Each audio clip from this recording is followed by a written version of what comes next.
Hola, hola gente oyente, sean bienvenidos a este video en donde hablaremos un poco del episodio de iCarly en el que le mandaron una fuerte indirecta a Disney Channel y también conoceremos la respuesta que le dio dicho canal. Pero antes de comenzar me gustaría recomendarles que si ya están suscritos al canal, activen la campanita de notificación, ya que de esa forma YouTube también les avisará cuando suba un video un día que no sea viernes, como es el caso de hoy.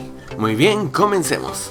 Si recuerdan, en el 30 curiosidades de iCarly les mencioné que la idea original que tenía Dan Schneider para su programa era de una chica normal que en un giro del destino se convierte en la estrella de su programa favorito, pero después él desechó esa idea y decidió que sería mucho mejor que la protagonista tuviera su propio show en internet, haciendo lo que ella quisiera.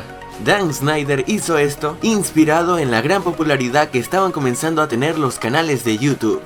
Y la serie se estrenó oficialmente el 8 de septiembre del 2007. Algunos años después se descubrió que la idea original antes mencionada no quedó desechada del todo, y posteriormente Disney Channel pasaría a utilizar esa idea para crear Sony entre estrellas, la cual fue estrenada en febrero del 2009. Y ese mismo año iCarly estrenó un episodio llamado I Take on Dingo, en Latinoamérica y España simplemente llamado como Plagio. ¿Han visto Todo con Terry en Dingo Channel? No, qué asco. Ay, odio los programas de Dingo Channel. En este capítulo se descubre que un canal llamado Dingo Channel, una parodia de Disney Channel, está robando ideas de iCarly. En eso el equipo se dirige a los estudios Dingo, Carly y Sam, para hablar con sus escritores, mientras que Spencer y Freddy van en búsqueda de la cabeza congelada de Charles Dingo, que también es una parodia al conocido Walt Disney, ya que existe la leyenda urbana de que antes de su muerte su cuerpo fue criogenizado. Pero bueno, de esa leyenda no hablaremos aquí. Si quieres conocer más de ese mito, te dejaré un enlace en la descripción.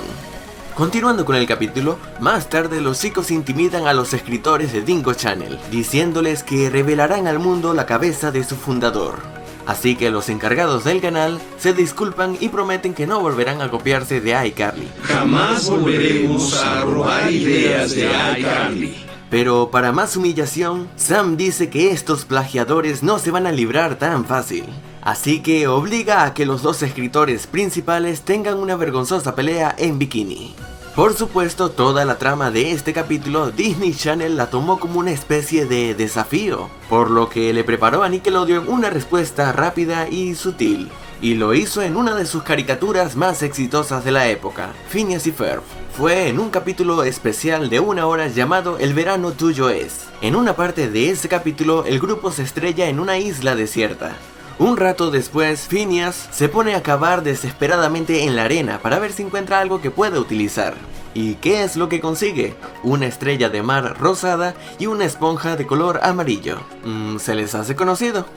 Look, a sponge and a starfish. There's gotta be something we can make out of this. Oh no, that's ridiculous.